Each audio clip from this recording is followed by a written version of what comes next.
کسرای تلسکوپی رو توی 8م یا 9م خوندیم، ولی ببینین توی کنکور چه سوالی دادن. گفته 3 به توان 2 منهای 1 یعنی 8. من به جای 8 می نویسم 4 ضرب در 1 ضرب در 2.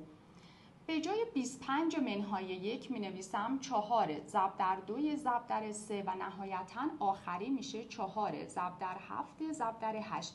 دقت کنید 2 تا عدد متوالی دارم توی ضربام می نویسم که اختلافشون عدد 1 و در صورت این میشه قاعده کسر تلسکوپی. با این 4 چی کار میکنم؟ ازش فاکتور میگیرم.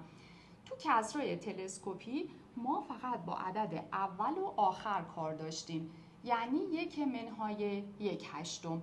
اگه 1 رو بگیریم 8/8 داریم 1/4 ضرب در 7/8 و به این ترتیب پاسخ این سوال زیبا به دست میاد.